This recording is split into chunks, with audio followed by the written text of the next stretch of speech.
पिछले क्लास में हम लोग सीखे थे कि वर्गमूल कैसे निकालना है।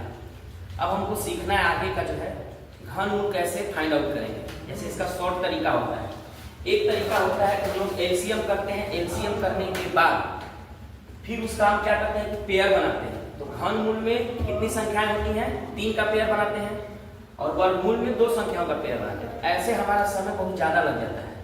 तो हम क्या करते हैं, जैसे पहला एग्जाम्पल देखिएगा, 3375 दे रखा है। इसका बोला है इसका क्यूब क्या होगा, घनमूल क्या होगा।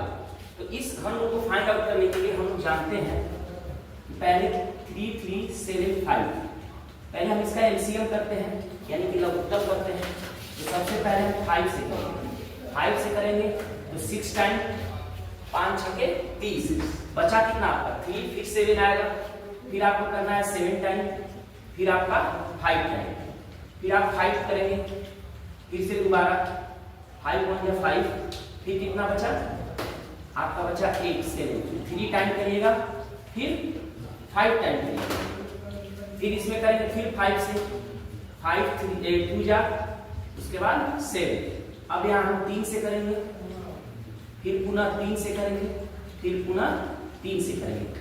ऐसा करने में अगर बड़ी संख्याएं होती है, जैसे आप यहाँ देख रहे हैं 6 नंबर क्वेश्चन में कितना है 10 92 727, अगर इतनी बड़ी संख्या के एलसीएम करने में हमारा बहुत समय खत्म हो जाता है। तो हम लोग क्या करते हैं कि इसके लिए एक शॉर्ट तरीका बनाएंगे। जैसे इसको हम लोग बोलेंगे तो 3 संख्याओं का एक पेयर बनता है घनमूल। तो इसका एक 5 बना और इसका एक 3 बना, यानी 5 3 जा 50। बस इसको देखते जाइएगा। अब इसको हम डायरेक्ट यहाँ पे कैसे आंसर लिखेंगे, यही हमको सीखना है। ये तो रहा आपका मेथड, लेकिन हम इसको अगर हमें ये पता है तो इसका हम डायरेक्ट आंसर बिना कलम उठाए बना सकते हैं। देखिए कैसे, जैसे अब हमको देखना है यहाँ पे पहले क्यूब कौन कौन सी संख्याएं होती हैं। तो आपको 10 तक याद रखना होगा।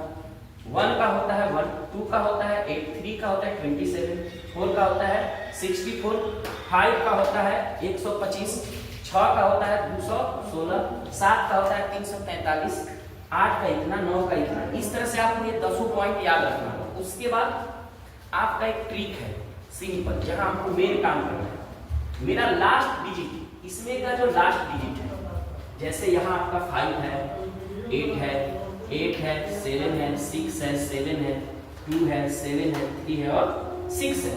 तो हमको लास्ट डिजिट बस देखना है। लास्ट डिजिट देखेंगे, अगर 1 रहे तो 1 लिखेंगे, 2 का 8 लिखेंगे। एक बार पुनः फिर से सुनिएगा, 1 का 1 लिखेंगे, 2 का 8 लिखेंगे, 3 का 7 लिखेंगे, 4 का 4 लिखेंगे, 5 का 5, 6 का 6, 7 का 3, 8 का 2, 9 का 9। यानी चेंज कौन सा हो रहा है? 2 का 8 लिखेंगे, 8 रहेगा तो 2 लिखेंगे, 3 रहेगा तो 7 लिखना है, 7 रहेगा तो 3 लिखेंगे। इस प्रकार से हमारा लास्ट डिजिट पता चल जाएगा। उसके बाद क्या करेंगे कि जैसे इस क्वेश्चन को देखिए, जैसे हम लोग इसको सॉल्व करेंगे, इसका 15 आंसर है, 15 आंसर है। तो यहाँ आपको क्या करना है, इस 5 का डिजिट लास्ट क्या है 5, तो 5 का क्या होता है जी, 5 का 5 ही होता है। तो यहाँ लास्ट में आपको 5 लिखना है। लिखने के बाद आपको 3 संख्या मिटा देना है, यानी कि ये तीनों संख्याएं जो है यहाँ से लेकर के यहाँ, इसका काम हो गया खत्म। अब बोलिए 3 संख्या क्यों गायब की है? क्योंकि हमको पता है कि घनमूल में कितनी संख्याएं गायब होती हैं, 3 का जब पेयर बनाते हैं तब जाकर के एक संख्या बनती है। उसी तरह से इसका लास्ट डिजिट हमने 5 रखा, 5 का क्या होता है 5 स्ट्रिक के अनुसार। तो इस तरह से आपका 3 संख्या निकल गया है। आपका बचा क्या, ये 3 बचा। अब इस 3 को ले चलेंगे इस साइड, 3 के नीचे देखेंगे जो 3 संख्या बचेगी, चाहे 3 बचे 64 बचे, जो भी बचे डबल डिजिट में, 3 डिजिट में या 4 डिजिट में, उसको देखना है उसके नीचे की संख्या कौन सी है जो उसका क्यूब है, क्यूब होगा। तो 3 के नीचे कौन सी संख्या क्यूब होगी, 1 ही होगी। क्या होगी 1। तो 1 का क्या होता है 1 ही होता है। इस तरह से इसके सामने 1 लिखेंगे। तो इस प्रकार से हमारा आंसर बन जाएगा क्या 50। तो इस तरह से ये आपका हो गया 50। उसी तरह से दूसरा क्वेश्चन देखिएगा, यहां से क्या कर देंगे 8 है, तो 8 जो लास्ट में बना था, तो 8 का बनता है 8 संख्या है, तो 8 का लास्ट डिजिट क्या बनेगा, वहां से पुश करिए, वहां से पुश करो, हो गया। हम कट कर लेंगे, हम देखेंगे इसका लास्ट डिजिट कितना था 5 था, तो 5 है 5 तो लिख देंगे इस ट्रिक के अनुसार, इसके अनुसार 3 संख्या गायब हो जाएगी। उसके बाद हम देखेंगे कि लास्ट डिजिट मेरा क्या बन रहा है, 3 है तो 3 के नीचे कौन सी संख्या जो क्यूब होती है, तो 3 के नीचे चलेंगे तो 8 मिला, 8 के नीचे क्या होता है 3, और 3 के नीचे क्या होता है 1, 1 किसका क्यूब होता है 1 का, इसलिए यहाँ पे 1 लिख दिए। इस तरह से मेरा देखिए डायरेक्ट आंसर यहाँ पे 15 आ गया।